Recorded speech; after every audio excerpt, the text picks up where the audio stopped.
I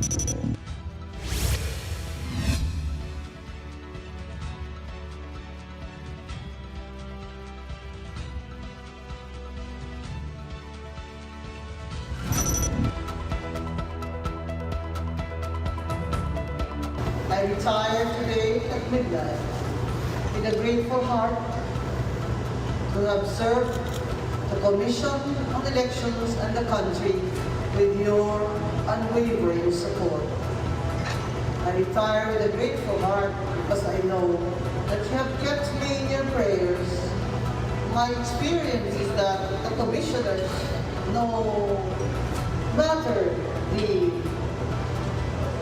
differences in opinion, we're always one in our goal that we should always preserve the integrity of the Commission. You saw clips of the retirement ceremony for 3 Comelec commissioners, including now retired Commissioner Rowena Guanzon.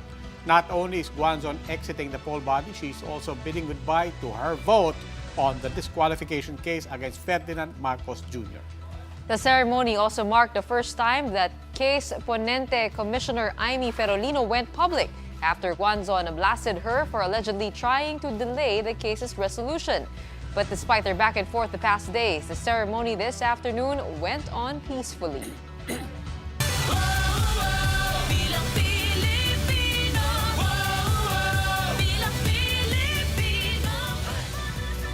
Good evening, I'm Gretchen Ho.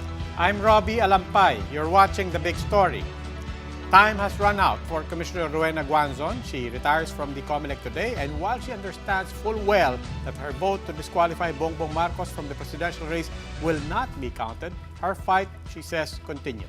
Guanzon says she will continue to push for her disqualification vote against Marcos and even the possibility of pursuing an impeachment complaint against Ferolino. Mobile journalist Jacob Lazaro gives us a front seat to the big story.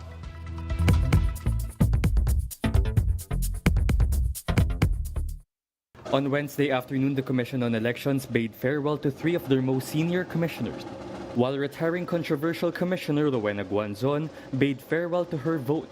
The Commission held a final en banc session and a retirement ceremony for Chairman Sheriff Abbas and Commissioners Antonio Co. Jr. and Guanzon. Because kung titingnan niyo po, tulad ng sinabi ko, madalang po na makatapos ang isang chairman ng kanyang term. It's hard to say goodbye to a place that has given me so much fulfillment. Even I was with you only for a short period. The remaining 4 commissioners were also in attendance, including equally controversial Commissioner Amy Ferolino, whom Guanzon accuses of deliberately delaying her vote on the disqualification case against Bongbong Marcos, while Guanzon and Ferolino engaged in a word war over the past week. During the ceremony, the 2 were civil, with Ferolino thanking Abbas, Co, and Guanzon for all the lessons they imparted on her. And I know, even if they are retired, they are just a phone call away. Right? Chair, Pangko, Pambing. The retiring commissioners were given a flag, a Comelec robe, nameplates, and a painted portrait. But back in the Comelec main office in Intramuros, they were bombarded with 6 fake food deliveries under Guanzon's name. A crewman from a fast food chain delivered an order worth more than 5,000 pesos. Grabe naman sila mang harassment. Hindi na sila naawa dyan sa mga riders. Sila ang magbabayad niyan. Mag-harassment lang kayo sa akin nandadamay pa kayo ng mga maliliit na mga tao. Fortunately, an OFW bought the orders instead. In an interview with One Balita Pilipinas earlier that day, Guanzon said she already gave up hope that her vote to disqualify Marcos would be counted in the resolution. Sa kanya na lang po yan. Hindi na kami makaboto ni Commissioner Casquejo. Halata naman pong ginagawa niya But Guanzon said this is not the last time we will see of her, as she will campaign for her vote to disqualify Marcos, and she even raised the possibility of filing an impeachment case against Ferolino. Mobile journalist Jacob Lazaro, we are One News. Now that Commissioner Rowena Guanzon will be retiring before the Comelec First Division hands its promulgation, what happens to the disqualification petition against Bongbong Marcos? That big question and more with the former president of the Integrated Bar of the Philippines, Attorney Domingo Egon Cayosa. Attorney Cayosa, welcome to The Big Story. Good evening, Robbie and Gretchen, and Magandang gabi sa nagkikinig at nanonood sa inyo. Magandang gabi po. Before we get to the disqualification case, I do want to ask about Commissioner Guanzon. Now, she has obviously dominated the headlines this past week sa social media. Maraming nagbabangayan, maraming mga supporters, marami rin bumabatikos. But from your perspective, sir, as a member of the bar, as a champion of rule of law, as a champion of our institutions, how do you think Ms. Guanzon and her actions will be viewed, particularly this past week? Well, of course, she retires with a bang in a very dramatic way, no? But of course, some say what she has done is improper. But if you look at the rules of the Comelec, there's nothing there that really makes it improper or out of procedure for anyone to tell the public what his or her vote is, no? Because if you look at the rules of the Comelec under Rule 18, even before they raffle the case to a commissioner for the writing of the decision, they're supposed to know already the vote of each other. So the other one, of course, is there's nothing wrong for a commissioner to demand or to call for a fellow commissioner to please resolve the case or come up with the resolution or decision as soon as possible. Because alam na nila yun eh. Linawin ko lang po. Linawin ko lang po, to your point that they're supposed to already know the vote of the other division members, because we did ask Commissioner Guanzon the other day, which I see, if I recall correctly, it was quite a different answer. But are you saying na, in particular, kung merong ponente, in this case Ferolino, assigned na yung ponente, by definition, does that mean na alam na nila, set na yung boto nilang tatlo? Well, if they follow their own rules, Rule 18, Section 8, Section 1 is very clear that any case shall be resolved by consultation among the members of the division or the bank. And once they finish discussing it, consulting each other, and of course knowing the position of each one, then they will raffle to the majority sector kung sino yung maraming nakakarami ng boto. They will raffle to them kung sinong gagawa ng opinion, ng ruling. So I suppose they shouldn't follow the rule. So under that very clear rule, they already know the position of one another. So I don't know why they pretend they don't know. Okay, Attorney Egon Cayosa, former President of the Integrated Bar of the Philippines. Sir, maraming salamat po. The Comelec is set to be temporarily governed by its remaining 4 members until President Duterte assigns new commissioners. Starting Thursday, Comelec Bank will be left with 4 members, all of whom were appointed by President Duterte. They are acting Comelec Chairperson Socorro Inting, Commissioners Marlon Casquejo, Ray Bulay, and Aimee Ferolino. Retiring Commissioner Guanzon suggests that the Judicial and Bar Council to help assess the applicants for new commissioners. However, former IBP President Attorney Domingo Cayosa says a constitutional amendment would be needed for this. Hindi pwedeng gawin yon sapagkat under the Constitution, the Judicial and Bar Council is only to screen and vet yung mga applicants and nominees for judicial positions, the Legal Education Board, and the Ombudsman. Hindi kasama dyan ang mga constitutional bodies. These are the other big stories tonight. It goes all the way to the top. Senate Blue Ribbon Committee recommends filing charges against President Rodrigo Duterte for his appointment and eventual cover-up of officials involved in the purchase of pandemic supplies. The Philippines has reverted back to moderate risk status as COVID-19 daily cases in the past weeks show negative growth rate. The World Health Organization, however, cautions against loosening up. And mark your calendars, the kapisanan ng mga broadcaster ng Pilipinas will be holding its presidential forum this Friday at 9 a.m. A peek at what to expect after the break.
Good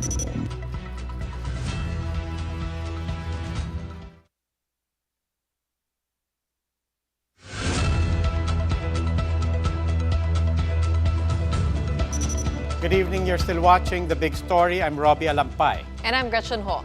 In its partial report, the Senate Blue Ribbon Committee is implicating President Duterte for his role in the purchase of pandemic supplies. The panel believes the chief executive is ultimately responsible for failing to go after his appointees, foremost of whom is businessman Michael Yang. Meanos Baños has this story.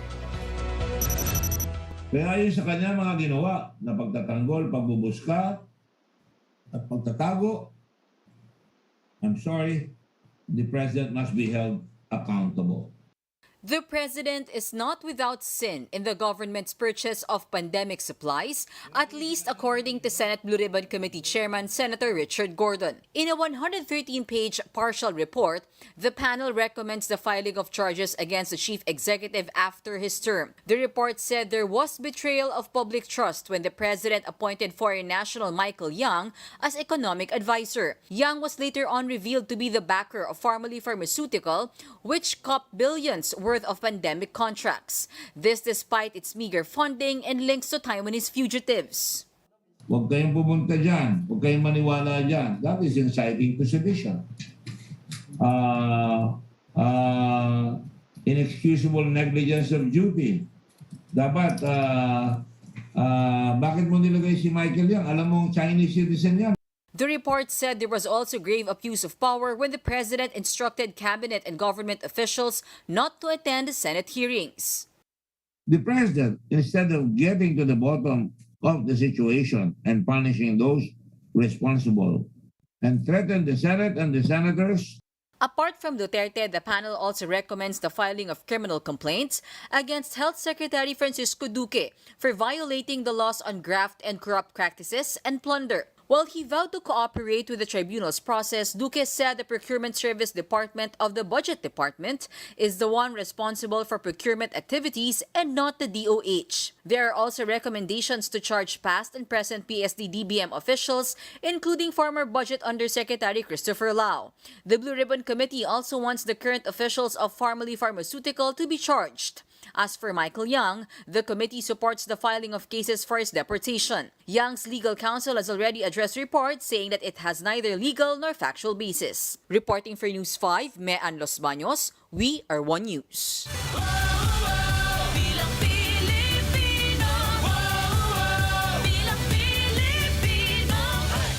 Well, Filipinos make informed decisions ahead of the national elections. We at TV5 and One News, in collaboration with the Kapisanan ng mga broadcaster ng Pilipinas and other stations, we've all teamed up for a momentous event.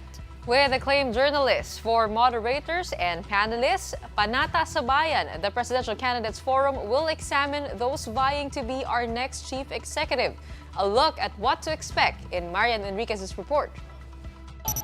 With elections just 3 months away, the Kapisanan ng mga broadcaster ng Pilipinas in collaboration with TV5, One News, ABS-CBN, CNN Philippines, DZRH, and Bombo Radio organized Panata sa Bayan, a presidential candidates forum. 6 presidential candidates will be put under the microscope as award-winning journalists and news anchors Karen Davila of ABS-CBN and Rico Hizon of CNN Philippines moderate the forum. So ang karakter ng isang leader ay mahalaga. Pero ang pangalawa, ano ang plano niya? Maghirap naman na gusto mo lang ang kandidato, wala namang plano. Pangatlo, ano ang track record niya? Lahat yon maririnig natin dito sa forum na ito. So it's not just one person asking the questions, it is the moderators and the 4 panelists. So that's what makes it so broad and very interesting for all kababayans to watch. Panelists will include veteran journalists Ed Lingao of TV5, Robbie Alampay of One News, Elmar Acol of Bombo Radio, and Dan Andrew Cura of Far East Broadcasting Company. For the longest time kasi our problem has always been na we seem to be content with general statements, with marvelously vague pronouncements and platforms. I suppose the public deserves more than that. In the forum, each candidate will be given 5 minutes to present their platforms. Panelists will then further examine the aspirants. In the town hall segment, KBP member journalists will also get a chance to cross-examine the candidates. We're here at Studio 4 of TV5 where the KBP Presidential Candidates Forum will be held. This is where the moderators will sit, and on my left are the journalists that will be the member of the panel. The presidential candidates will attend via Zoom and they will be projected on the screens behind me, as well as the journalists from Luzon, Visayas, and Mindanao. The 3-hour event will air simultaneously on almost 300 different TV and radio stations nationwide. And to those asking if all 6 candidates will be present, that we have to find out on Friday at 9 a.m. For News 5, Marian Enriquez, we are One News. Now, the next president will also inherit the country's mounting debt, which right now is at 11.7 trillion pesos. That is tonight's big number. That's an almost 20% jump from our 2020 debt of 9.8 trillion pesos. With the ballooning debt, the country's debt to GDP ratio now stands at 60.5%. That tops internationally accepted threshold, which may alarm creditors and multilaterals. But the Treasury insists this is still within sustainable levels.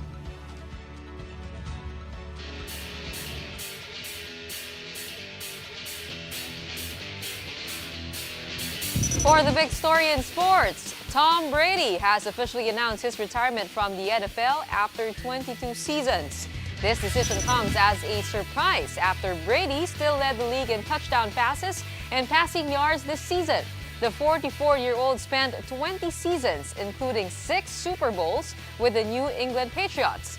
Brady then moved to Tampa Bay and led the Buccaneers to a Super Bowl championship last season.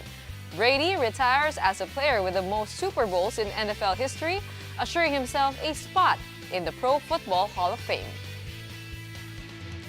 Meanwhile, Filipino-American skier Asa Miller has arrived in China as he gets himself accustomed to the slopes just in time for the Beijing 2022 Winter Olympics. Upon arriving, Miller immediately headed to the Shao Haituo Mountains National Alpine Skiing Center to test the slopes. The 21-year-old is the country's lone representative in the Biennial Games.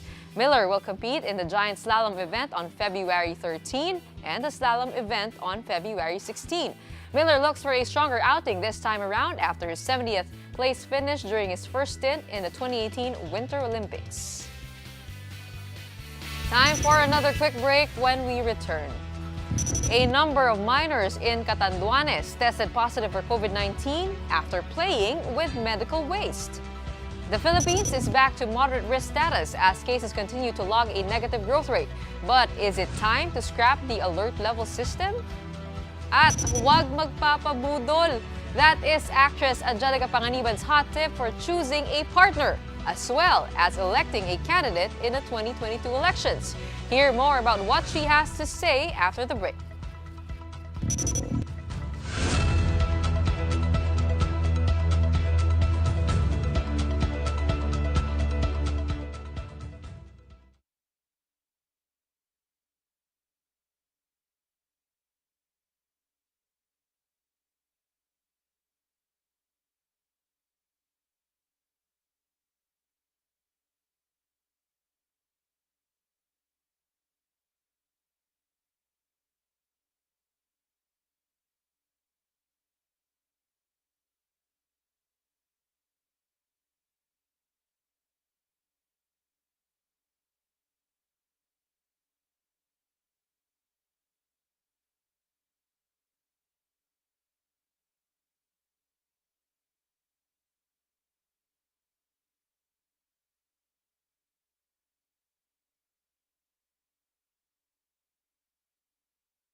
We're not calling for any country to return to so-called lockdown, but we're calling on all countries to protect their people using every tool in the toolkit, not vaccines alone.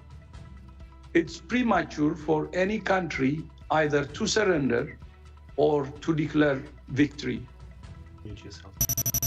That was WHO Director General Dr. Tedros Ghebreyesus telling countries that it is too early to claim victory against the pandemic. His comment comes as Denmark became the first European country to lift all of its COVID protocols despite record number of Omicron cases. Many countries which have yet to reach its peak in cases have also started to ease restrictions. Back in the Philippines, we have reverted back to moderate risk status as COVID cases have seen a 1-week and 2-week negative growth rate. Health Undersecretary Maria Rosario Vergere says it's still too early to tell if Metro Manila could be placed under Alert Level 1, while Malacanang dismisses calls of the business sector to scrap the alert level system entirely. Good evening, you're still watching The Big Story. I'm Robbie Alampay. And I'm Gretchen Ho. The Health Department is now reminding clinics and laboratories to properly discharge medical waste. This as 7 minors have tested positive for COVID-19 after playing with medical waste. Jen Calimon with the story.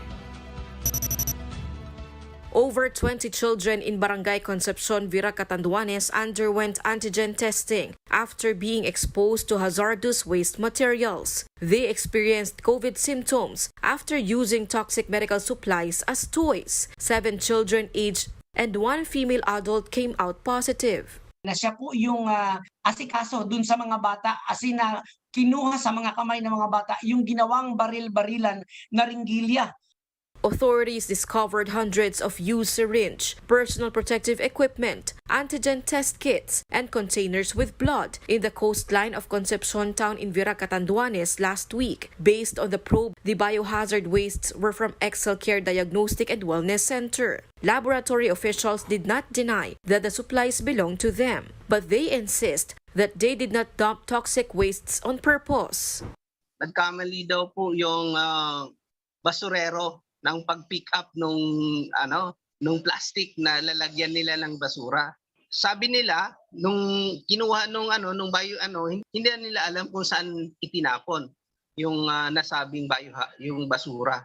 After further investigation, the DENR Environmental Management Bureau found that the laboratory does not have a water discharge permit and hazardous generator registration. Their DENR permit is also indicated in another location. Despite numerous violations, the laboratory will not be shut down yet. They were given until February 15 to fix their documents, but they will still face charges over violations of the Toxic Substances and Hazardous Nuclear Waste Control Act and the Sanitation Code of the Philippines. Fortunately, the children who tested positive from COVID-19 are now safe and currently recovering. For its part, the Health Department said they do not tolerate this irresponsible behavior from laboratory and medical facilities. Meron din po tayong mga polisiya to guide you on what you're supposed to do regarding this medical waste. Maaari po ito makasakit or it can cause harm to our other citizens within or nearby their areas. Reporting for News 5, Jen Calimon, We Are One News.